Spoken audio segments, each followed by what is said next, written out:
एक 90 गया इंडिया गठबंधन के पास और दूसरा आया बीजेपी के पास। मोदी जी तो और अमित शाह जी जगह जगह जाकर हमने कैसी मर्दानगी दिखाई और 370 को हटा दिया, लेकिन जहां से आपने हटाया वहां आप हार गए। मैं ये मानता हूं कि भारतीय जनता पार्टी ने जो चुनाव लड़ा है वो बहुत ही बेहतरीन तरीके से लड़ा है। इतनी एंटी इनकम्बेंसी के बावजूद भी भारतीय जनता पार्टी अगर सरकार बना रही है तो मैं सबसे पहले भारतीय जनता पार्टी को बधाई देना चाहूंगी कि उन्होंने ये कैंपेन अच्छे से लड़ा, जनता का विश्वास जीता। हरियाणा में डिस्पाइट एंगर वोट भी उन्हीं को गए। हरियाणा में जिस तरह से कांग्रेस हारी है, आपने सामना के संपादकीय में भी लिखा है, हार का मतलब हार किस विचार है? बात ऐसी है, हरियाणा के साथ जम्मू कश्मीर का भी चुनाव हो गया। जम्मू कश्मीर में भी 90 विधायक है और हरियाणा में भी 90 है ना, 90 है, 90 वाला मामला था ये। तो एक 190 50-50 नहीं 90-90 हो गया। एक 90 गया इंडिया गठबंधन के पास और दूसरा आया बीजेपी के पास। दोनों स्टेट का अपना अपना एक महत्व है, लेकिन बीजेपी के लिए जम्मू कश्मीर का महत्व सबसे ज्यादा रहा। 370 हटाया तो 2024 के चुनाव में प्रचार का मुद्दा रहा। मोदी जी तो और अमित शाह जी जगह जगह जाकर हमने कैसी मर्दानगी दिखाई और 370 को हटा दिया, लेकिन जहां से आपने हटाया वहां आप हार गए। आप देख लीजिए, आप हार गए। जम्मू कश्मीर में हम इसलिए जीते कि वहां इंडिया गठबंधन चुनाव लड़ रहा था, उमर अब्दुल्ला जी के या डॉक्टर फारूक अब्दुल्ला जी के नेतृत्व में इंडिया आघाड़ी का जो है वहां कांग्रेस उनके साथ है और भी होते। हरियाणा में इंडिया गठबंधन नहीं बन पाया। हरियाणा में इंडिया गठबंधन नहीं बन पाया क्योंकि वहां कांग्रेस को लगता था कि बस हम अपने ताकत पर, अपने बलबूते पर जीतेंगे तो सत्ता में और कोई भागीदार नहीं चाहिए। तो हमारे जो मित्र है हुड्डा जी या कांग्रेस के नेता है, उनको लगा कि हम ही जीतेंगे। अगर समाजवादी पार्टी है अखिलेश जी की, आप है केजरीवाल साहब के नेतृत्व में, हमारे जैसे छोटे छोटे दल है, हमारे खाते में 1-2 सीटें आ जाती तो जरूर ये जो चित्र है, ये निर्णय है जो जनता ने दिया, उसमें जरूर बदलाव होता। मैं ये मानता हूं कि भारतीय जनता पार्टी ने जो चुनाव लड़ा है वो बहुत ही बेहतरीन तरीके से लड़ा है। हारी हुई बाजी बीजेपी ने जीत ली, ये मान्य करना पड़ेगा। और कांग्रेस तो जीत रही थी, ऐसी कोई व्यक्ति नहीं मुझे मिली देश में कि जो बोल रही थी, या पत्रकार हो या सर्वे की तो बात नहीं करूंगा कि बीजेपी आ रही है, लेकिन बीजेपी आ गई। उनके यंत्रणा है, उनका एक सिस्टम है, उनका एक मैनेजमेंट है, उनको मानना पड़ेगा। सर, मुख्यमंत्री एक नाथ शिंदे का बयान आया कि हरियाणा के बाद अब महाराष्ट्र में भी इसी तरह से होगा। एक नाथ शिंदे, तो उनको जाओ हरियाणा में बैठो, जैसे कि आपके वजह से चुनाव जीता है वहां। महाराष्ट्र की बात अलग है। महाराष्ट्र में उद्धव ठाकरे है, महाराष्ट्र में शरद पवार साहब है। ये एक नाथ शिंदे को भूलना नहीं चाहिए। जो वहां हो गया हरियाणा में, हरियाणा की बात हरियाणा तक रहेगी, महाराष्ट्र की बात महाराष्ट्र में रहेगी। यहां आप कुछ भी करिए, आप जीतने वाले नहीं है। यहां हमारी आघाड़ी है, हम एक साथ है, एक साथ रहेंगे और चुनाव जीतेंगे। हरियाणा की हार के बाद क्या एमबीए में यहाँ सीट शेयरिंग के ऊपर असर पड़ेगा? नहीं, कोई असर नहीं। सीट शेयरिंग का जो मामला है लगभग पूरा हो चुका है, लेकिन हमको कुछ सबक लेनी पड़ेगी। कुछ बातें ऐसी है जो हरियाणा में हुई है, जो नहीं होनी चाहिए थी, वो महाराष्ट्र में हमको दुरुस्त करनी पड़ेगी। एक उससे फायदा हो गया कि जो हरियाणा में जो गलतियां हुई, ऐसा लगता है, हमें लगता है, शायद कांग्रेस को नहीं लगता होगा। मैं इंडिया गठबंधन की बात करता हूं, मैं महाविकास आघाड़ी की बात करता हूं, तो महाराष्ट्र में उस हिसाब से हमको काम करना पड़ेगा। आपने कहा कि रीजनल पार्टी का सपोर्ट नहीं लेती है कांग्रेस। रीजनल पार्टी के सपोर्ट सिवाय, सपोर्ट के बिना, चाहे कांग्रेस पार्टी हो चाहे बीजेपी हो, कोई भी देश में राज नहीं कर सकता। चाहे बीजेपी हो, आज बीजेपी की सरकार तो रीजनल पार्टी के ऊपर ही बनी है ना। रीजनल पार्टी अगर नहीं होती तो बीजेपी, आज मोदी जी प्रधानमंत्री नहीं होते। अगर रीजनल पार्टी नहीं होती तो अटल जी प्रधानमंत्री नहीं होते, मनमोहन सिंह जी प्रधानमंत्री नहीं होते। तो रीजनल पार्टी की जरूरत है और रहेगी।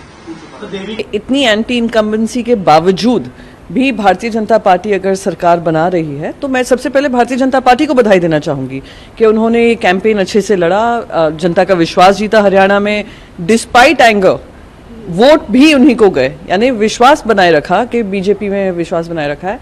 और कहीं ना कहीं कांग्रेस पार्टी को भी अपनी रणनीति देखनी पड़ेगी कि जैसे डायरेक्ट फाइट होती है बीजेपी के साथ, कांग्रेस कहीं ना कहीं कमज़ोर पड़ जाती है। महाराष्ट्र में चुनाव होने, ऐसे में इसका महाराष्ट्र चुनाव पर कितना असर है? देखिए, महाराष्ट्र चुनाव जो हो रहे हैं वो उन मुद्दों पे हो रहे हैं जो हरियाणा से बहुत अलग हैं।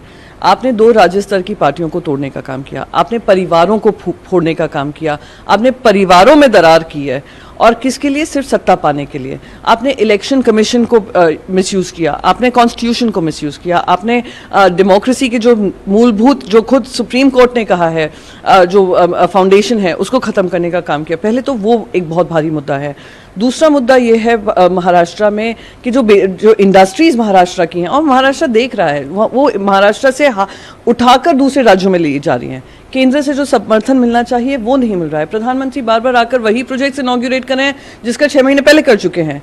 फिर छत्रपति शिवाजी महाराज की जिस तरीके से स्टैच्यू गिरी, जिस तरीके से बेरोजगारी बढ़ी है, महंगाई बढ़ी है, ये सारे मुद्दे महाराष्ट्र में लागू होंगे और Maharashtra will vote on the base of emotions. And क्या ये महाराष्ट्र की संस्कृति के अनुसार काम हुआ है या कि उसके विपरीत हुआ है, ये लड़ाई वो होगी। तो हम अभी भी कॉन्फिडेंट हैं, ओवर कॉन्फिडेंट नहीं हैं। कॉन्फिडेंस है, जो लोकसभा में हमने अपना चुनाव नतीजे देखे हैं, उसी कॉन्फिडेंस को हम लेकर, उसी कॉन्फिडेंस से हम जनता के बीच जाएंगे और जनता की बातों को रखेंगे। देखिए, मुझे लगता है कि अगर हरियाणा में गठबंधन हो जाता तो नतीजे कुछ और ही होते, और मुझे लगता है कि सबसे ज़्यादा फ़ायदा गठबंधन का कांग्रेस को ही होता। हमने भरपूर प्रयास किया था कि गठबंधन हो जाए हरियाणा में, पर अति आत्मविश्वास से भरी कांग्रेस को ये उचित नहीं लगा।